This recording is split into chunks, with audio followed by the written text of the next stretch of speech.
Ready start. माननीय सभापति महोदय, उन्होंने साफ कह दिया कि अगर सामूहिक खेती होती है तो इसमें भी मुझे कोई आपत्ति नहीं है।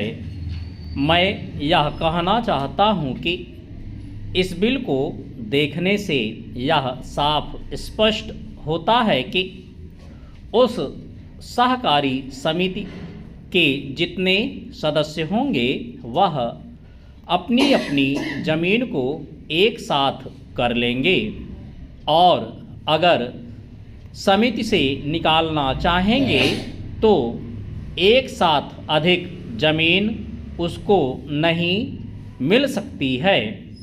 इस बिल के संबंध में इस सदन के सरकारी दल वाले लोगों ने और विरोधी दल के लोगों ने बहुत सी बातें कही हैं। जैसा कि यह बिल है, इसको अभी समिति के सामने विचार के लिए जाना है और वहां से विचार होने के बाद यह इस सदन के सामने फिर से विचार के लिए पेश किया जाएगा।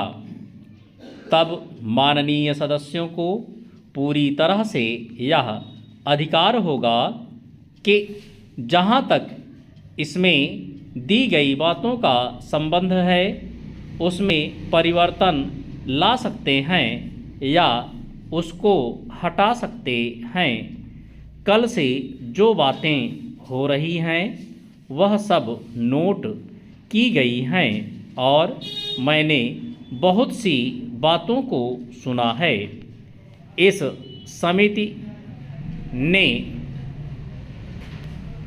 में उन सब बातों पर विचार किया जाएगा।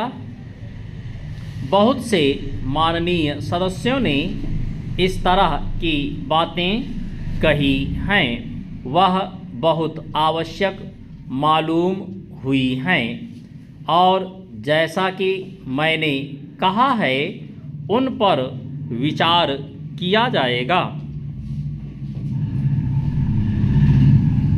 जहाँ तक सहकारिता का संबंध है, चाहे सरकारी दल वाले माननीय सदस्य हों चाहे विरोधी दल वाले माननीय सदस्य हों, सबकी यह मांग है कि जब हम जनता के राज में विश्वास करते हैं और अपने यहाँ जनता का राज स्थापित कर लिया है और जब कि देश में गरीबी है और उसका गलत लाभ भी उठाया जाता है, तब सहकारिता की बहुत आवश्यकता है। इसको रोकने की आवश्यकता है। यह सभी लोगों की राय है। जहाँ तक इस सहकारी बिल का संबंध है, बहुत से माननीय सदस्यों ने बहुत सी बातें इसके संबंध में कही हैं।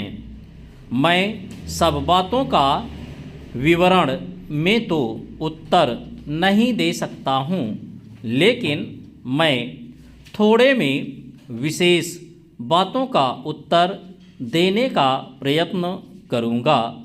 जैसा मैंने अभी कहा, जब हमने अपने यहाँ जनता का राज स्थापित किया है तो हमें अपने समाज के ढांचे को बदलना पड़ेगा। हमारे यहाँ गरीबी और अमीरी चली आती है। हमारे देश में एक गहरी खाई चली आती है और समाज और आज भी समाज में गलत लाभ उठाया जाता है।